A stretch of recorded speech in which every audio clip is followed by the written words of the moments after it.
birthday, March 17th, this Saturday. It's fast approaching. And it's no surprise to us that this holiday is related to drinking alcohol. But the drinking of alcohol brings a great responsibility on yourself and the people in your party. Hi, I'm Nancy at Kneble's Auto Service Center. First and foremost, you need to be decked out in green.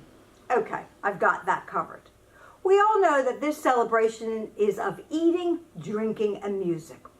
With this holiday, drinking certainly shouldn't be done unless you are just driving to the celebration with a designated driver to take you home after the festivities. Fred, that's your job.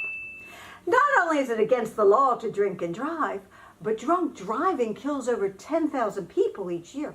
This is a sad reality that can be absolutely avoided by the use of a designated driver. The party doesn't have to stop on this upcoming St. Patrick's Day. Just drink responsibly.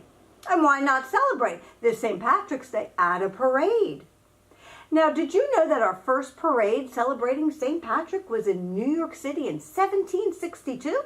The parade created a powerful statement by showing off the Irish colors and showing how powerful a group the Irish people are in America. And that can be done through the gathering all together. Now, most parades have already happened this past Saturday on March 10th.